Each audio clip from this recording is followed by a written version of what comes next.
G'day folks, how's it going? Aaron here from 4x4 East Coast. Seems like forever since I put a video up. And it looks like it kind of looks like I'm on another ride video, but I need to talk about the GU Patrol.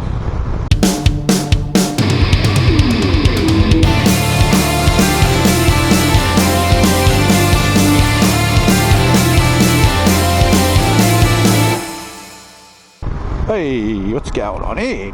We're getting a new pool. Look at this. Oh, look, power lines. Oh.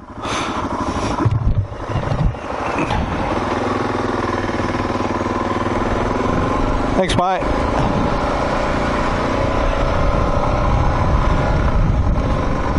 I bet no one's got their overhead power lines ticket. Anyway, back to the story. We're a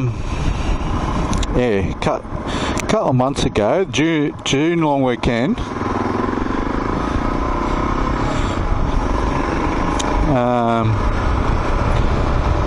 Well, just before the June long weekend, I noticed my heater wasn't working. I thought that's pretty strange. Probably the first time I'd used it since last winter.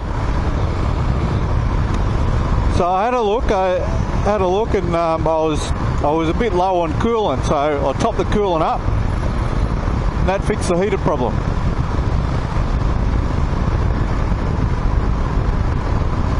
But I found some other problems. Now I did a bit of investigating as to why I was losing coolant, and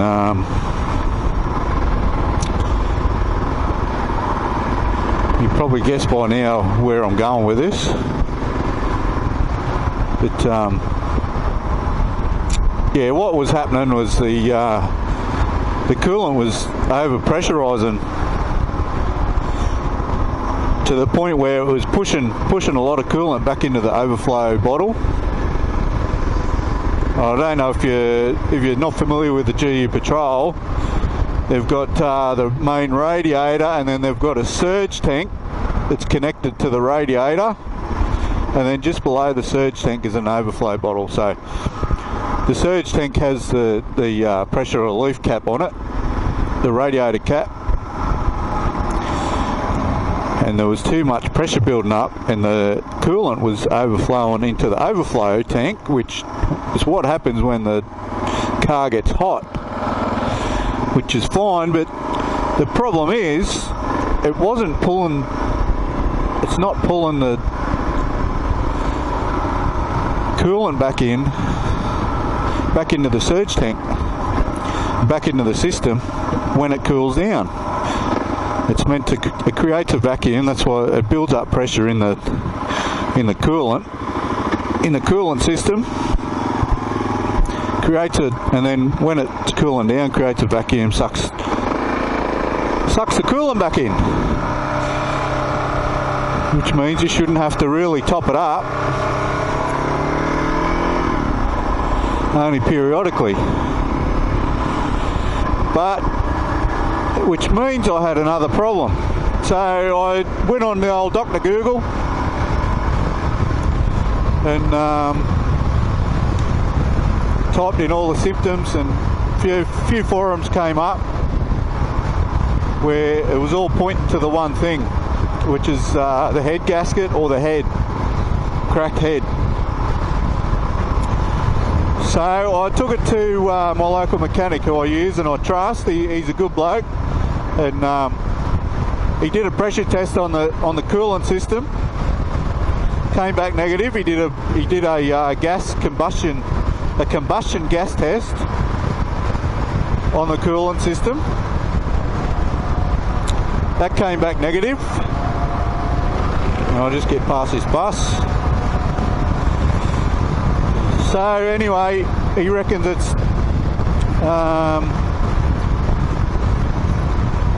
he wasn't sure. He didn't know what was going on.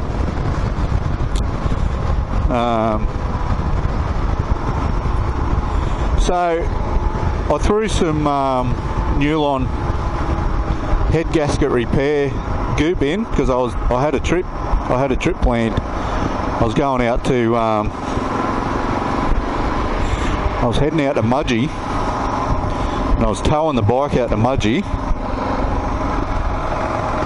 on the trailer, and we're just going to muck around out at Mudgee.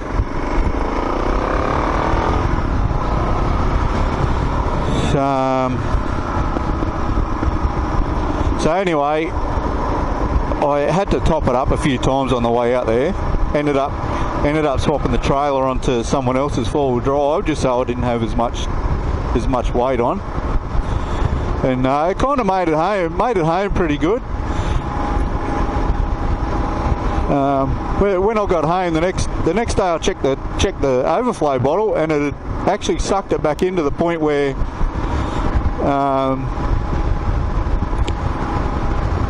the coolant was right down to the maximum line.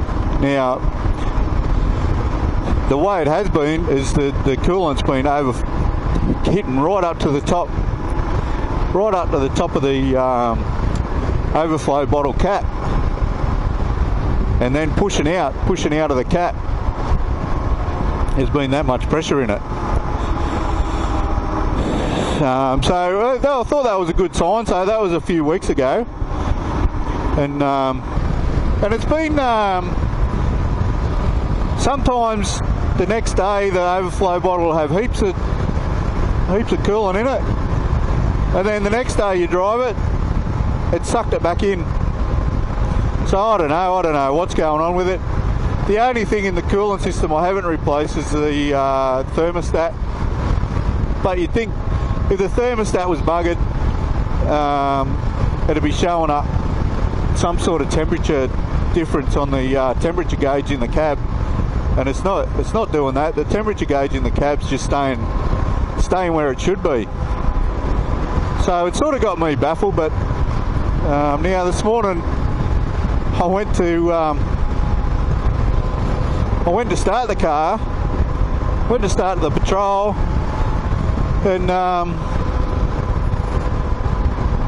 yeah, because I've been driving it and it's been pretty cold, and on account of last year running the battery flat because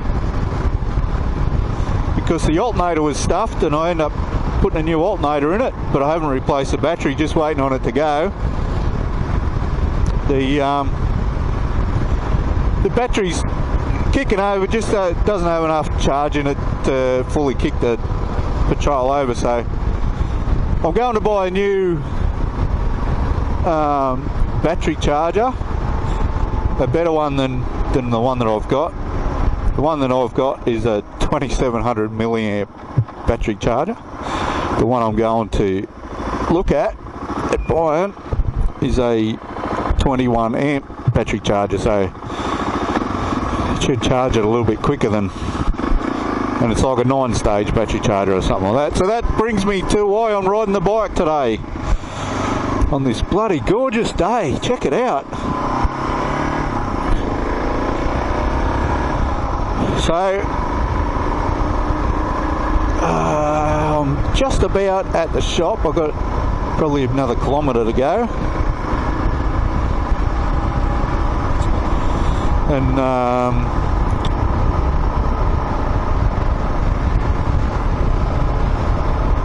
once I get back out, I'll be able to show you what I bought. And yeah, I'll tell you another story on the way home.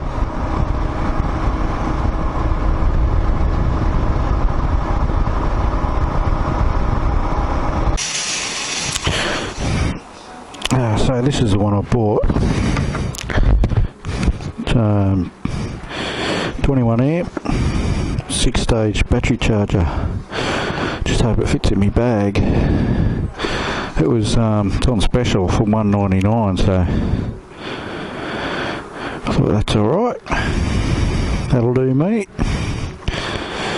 Seems as though the charger I've got is a 2700 milliamp,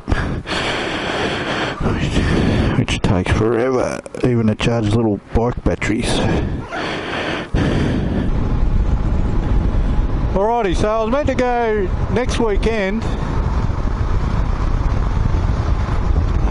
I was meant to go for a little ride out to Lithgow and camp out there and ride around for a bit and do blokey stuff, you know.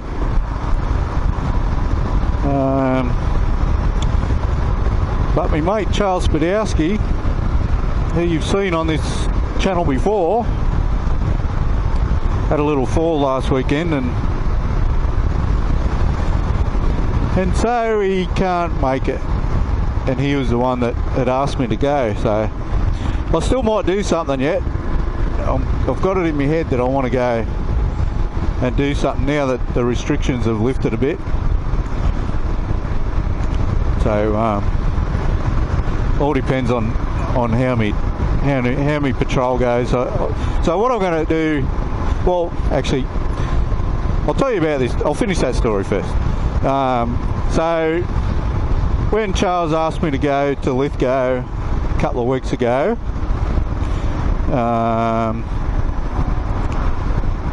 we're actually on the way back from buying a new car. Tracy bought a new car, so anyway, that's another story in itself. But he sent me a message while I was driving back, and I got it when I got home, asking if I wanted to go to Lithgow, blah blah blah. Anyway, so you can't go to that, and I'm kind of babbling on, but anyway. So I was kind of looking at the bike, and I'm for a little while now, when you accelerate hard, or give it a good bit of acceleration between 70 and 80 k's, over 70 and 100 k's an hour, you get a fair bit of vibration through. And I'm thinking that my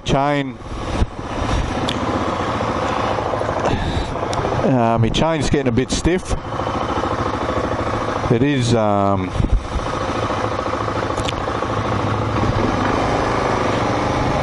The bike is 5 years old, and I know the last couple of times when I've lubed the chain up,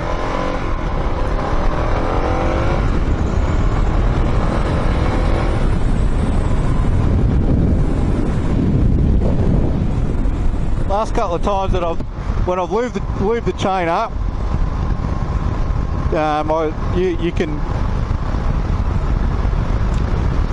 move the links and they kind of stay in the same spot, so it's getting a little bit stiff. Between 70 and 80 k's you get a bit of vibration, or a fair bit of vibration through it, so I'm thinking it's that. I've got ordered and paid for a new chain and sprockets out at my mate Brett's shop, Adventure Bike Specialist. He had one sitting on the shelf, but I rode the bike out there to order one, thinking I'd have to order it, but he had one sitting on the shelf, so I bought it, but I just got to go and pick it up. So that'll be coming soon. New chains. I went for a 520 chain instead of 525.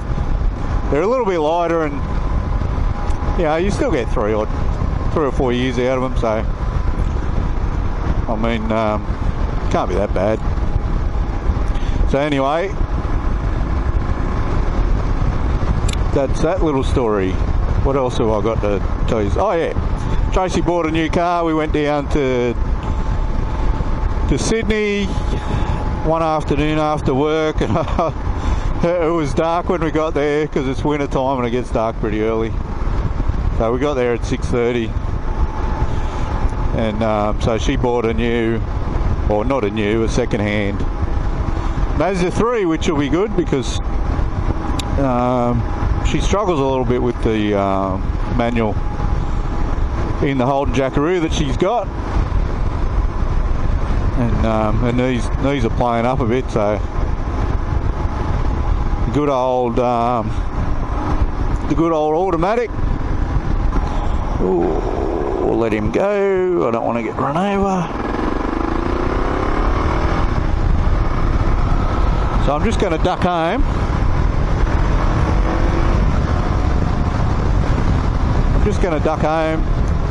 Put my battery on charge. Then I'm going to go and have a little talk to my mechanic about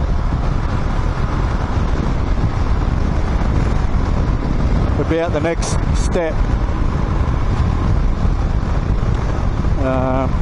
I know on a lot of forums that I've read, when they can do a pressure test and a gas combustion test and it doesn't show up that anything's wrong. Depends on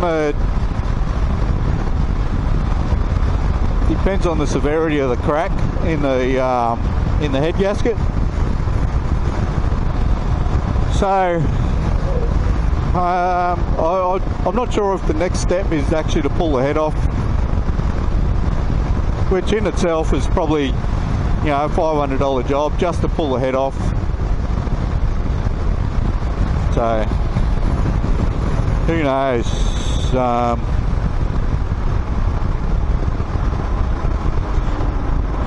And then, you know, if they do pull the head off, you just kind of hope that it is the head gasket, because, you know, if it's a cracked head, it'll put another bloody $2,000 on the job. And I do like my car, but I don't like it that much. No, I do. Honestly, I wouldn't get rid of it.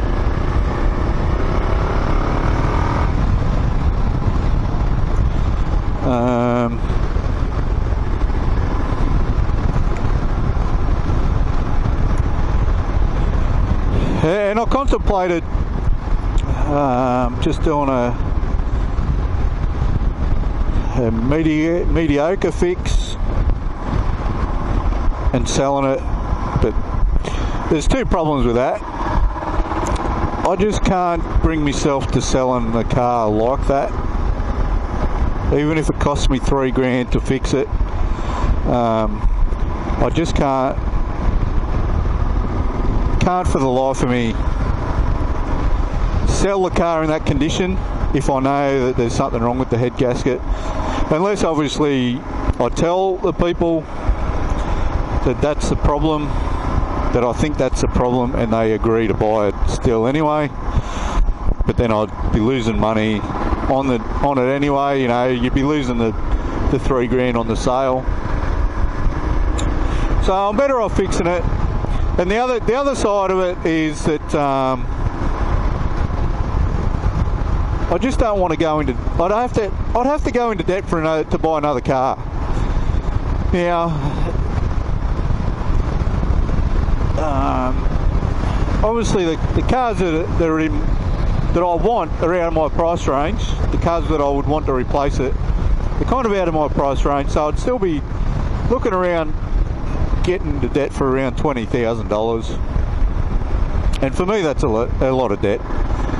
At this stage, I own the truck, I own my bike, and I've got into a point where, you know, I'm starting to get to a point where I'm starting to get ahead a little bit. So I don't really want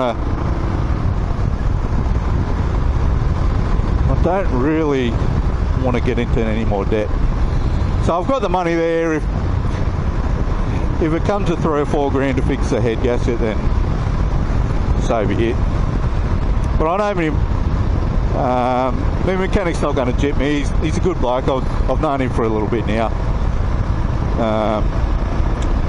And I've known him outside of being a mechanic, so he's a bit of a friend.